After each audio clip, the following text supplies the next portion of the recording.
Welcome back to the cryptowrld channel, everyone. My name is Josh, and right now Bitcoin has just confirmed a massive signal that we've been waiting to see for nearly 2 years. And in just a few hours, we have new inflation numbers being released. And in less than 2 days from now, we of course have the Ethereum merge, which I'll talk more about later in the video. So definitely watch to the end. First of all, just quickly talking about the US inflation rate, because in just a few hours from now, at the time of recording this video, we have new CPI numbers being released. And those new CPI numbers would tell us what inflation did in the US during the month of August. And so as soon as those numbers are released, that will update the official year-over-year inflation rate in the US. And right now, the majority is expecting inflation to drop down to 8.1% year-over-year after the new numbers come out.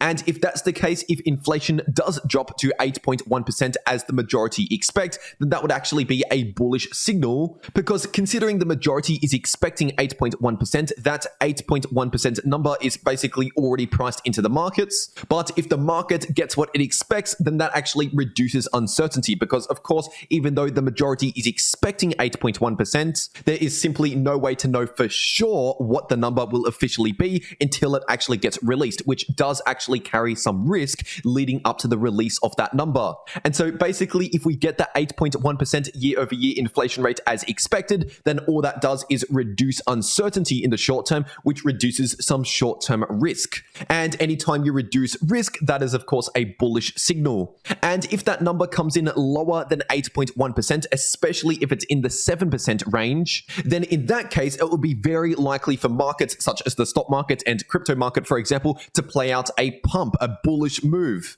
And basically, the lower the number, the better. So the lower it goes, the more bullish that is, because basically, for as long as the year-over-year CPI inflation rate remains above 2 to 3%, then it's the Federal Reserve's job to lower inflation back down towards 2 to 3%, which is their target inflation range. And how can the Federal Reserve lower inflation? Well, basically, they raise their federal funds rate, which raises interest rates. And obviously, by raising interest rates, that heavily affects the ability to borrow, which negatively affects markets.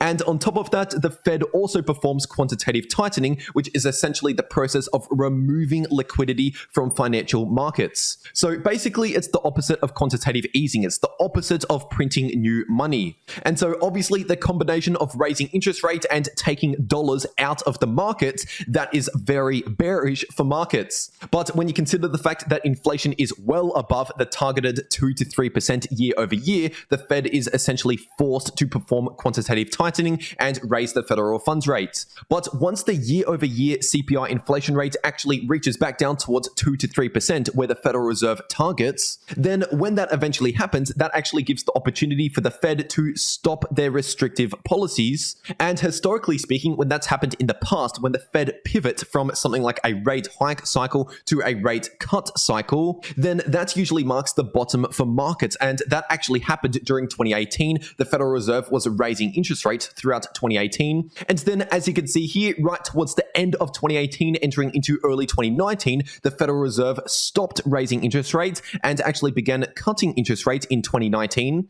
And right as the Federal Reserve pivoted from that restrictive monetary policy to more of a loose monetary policy, right at that pivot point, that marked the bottom of the bear market in both the stock market and in the crypto market. And obviously, this is not the only time this has happened throughout history. For example, we saw somewhat of a Fed pivot during March 2020, because the Federal Reserve went from keeping the federal funds rate at a plateaued level to dropping the federal funds rate to near zero.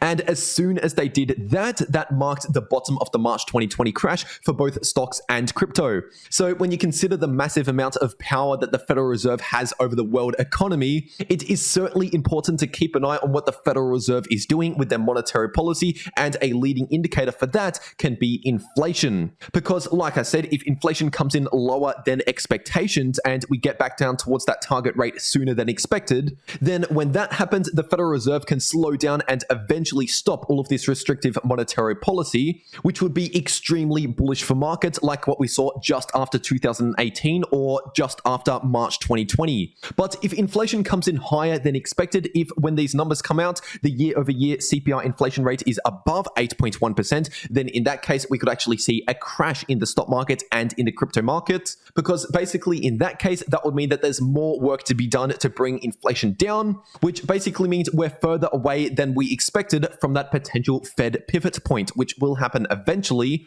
but it's most likely only going to happen once inflation is much closer towards the Fed's target rate, 2 to 3%. And as I mentioned in my last video on the channel, as soon as the new CPI numbers get released, I'll tweet them out over on my Twitter in real time within minutes of those numbers being released. So if you don't already follow me over on my Twitter, make sure you're doing that if you want to stay up to date in real time. And the link to my Twitter is in the description down below and also in the pinned comment. But anyway, jumping into the chart, just giving you a quick update on the US stock market. This right here is the Nasdaq 100 index on the daily time frame. And over the last one day, we've seen more bullish price action in the tech stocks. And obviously, this follows all of that other bullish price action that we saw towards the end of last week, just after we saw a bounce from the golden pocket level of support. And as I was saying back then, the golden pocket is the Fibonacci level where we most commonly see trend reversals. So in this case, obviously, we were in a downtrend, ran into the golden pocket, and it's quite common for the price to experience a bullish trend reversal. And considering the stock market and the crypto markets are heavily correlated, all of this bullish price action that we're seeing in the tech stocks especially translates to bullish price action for crypto, such as the Bitcoin chart right here on the daily time frame. Obviously, we've seen a lot of bullish price action ever since this bullish divergence that I've been talking about for the last week.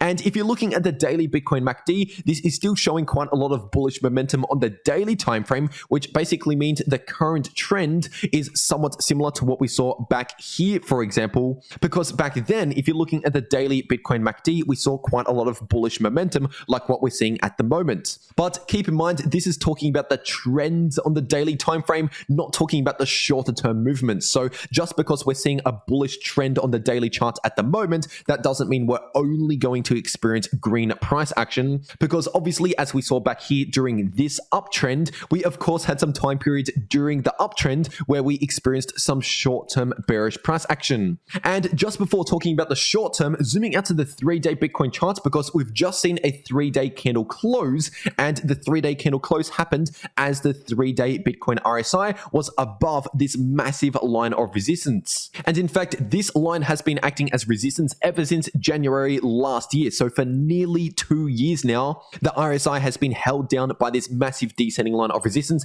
until now, because like I said, we just saw a 3-day candle close with the RSI above this line of resistance, which is one confirmation for the breakout above this resistance, which is obviously a significant bullish signal. Now, keep in mind, if we get bad inflation numbers, if inflation comes in higher than expected, then this bullish signal could be ruined in the short term. But this is still definitely something to pay attention to, as we're also seeing that bullish divergence on the 3-day Bitcoin chart, which by the way is the first bullish divergence on this time frame that we've seen since the middle of last year, and we all know how that turned out. But anyway, this is all talking about the larger moves in the market, but zooming into the short term, taking a look at the 4-hour Bitcoin chart. Right now, as of recording this video, the price of Bitcoin is running into the golden pocket level of resistance, which is sitting at just underneath 23,000, more specifically at around 22.7k to 22.8k.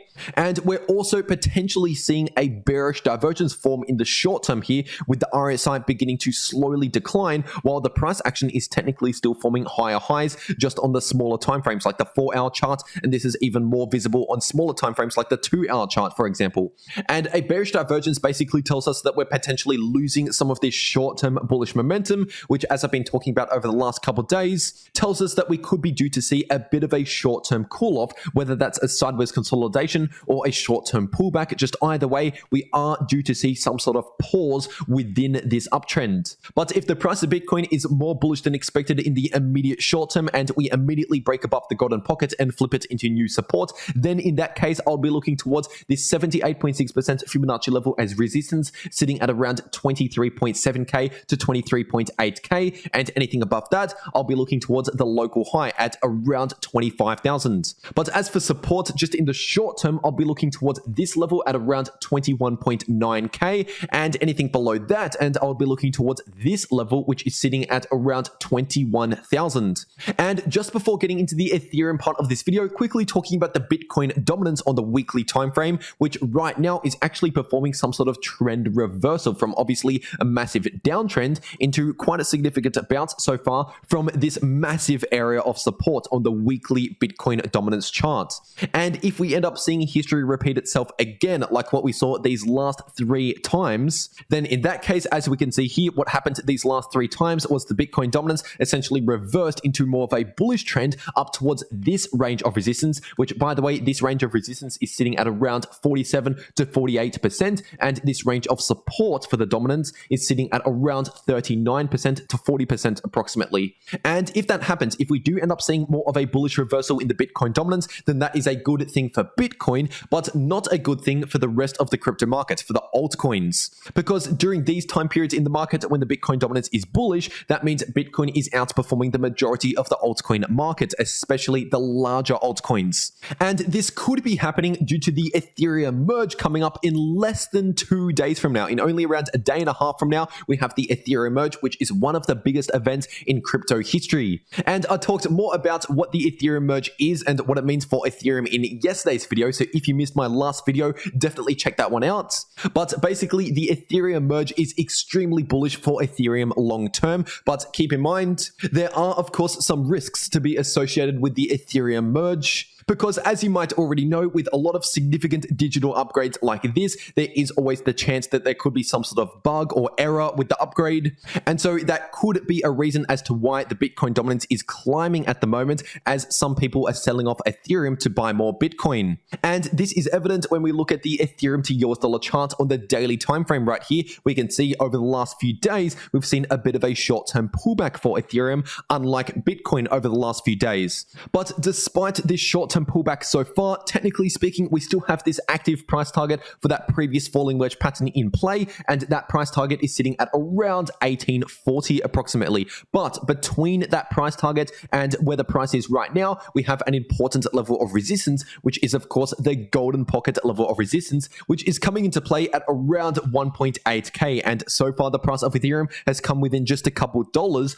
of that important level of resistance. And if you're looking at the short-term price oscillators, the RSI and the MACD, right now, just in the short term, they are technically looking more bearish than bullish at the moment. Now, it's important to understand that even though we have some short-term bearish momentum at the moment for Ethereum after getting a rejection from the golden pocket, right now we have not confirmed a trend reversal from the bullish trend into a bearish trend, at least not yet. If we start seeing the price of Ethereum form some lower highs and lower lows, then that would be more confirmation of a bearish trend forming for Ethereum. But obviously, for this bullish trend to continue, we need to see the price of Ethereum eventually break above that golden pocket. Because while we're below the golden pocket, we do have an increased risk of a trend reversal. But for now, just in the immediate short term, we're essentially within a shorter term cool off within a bullish trend, somewhat similar to this, at least as of right now. And if you want to maximize your profits in crypto, no matter if the price is going up, down, or just chopping around sideways, either way, you can make money in crypto by watching these videos popping up right here on your screen. The video in the top left of your screen shows you how to make money if the price is going either up or down,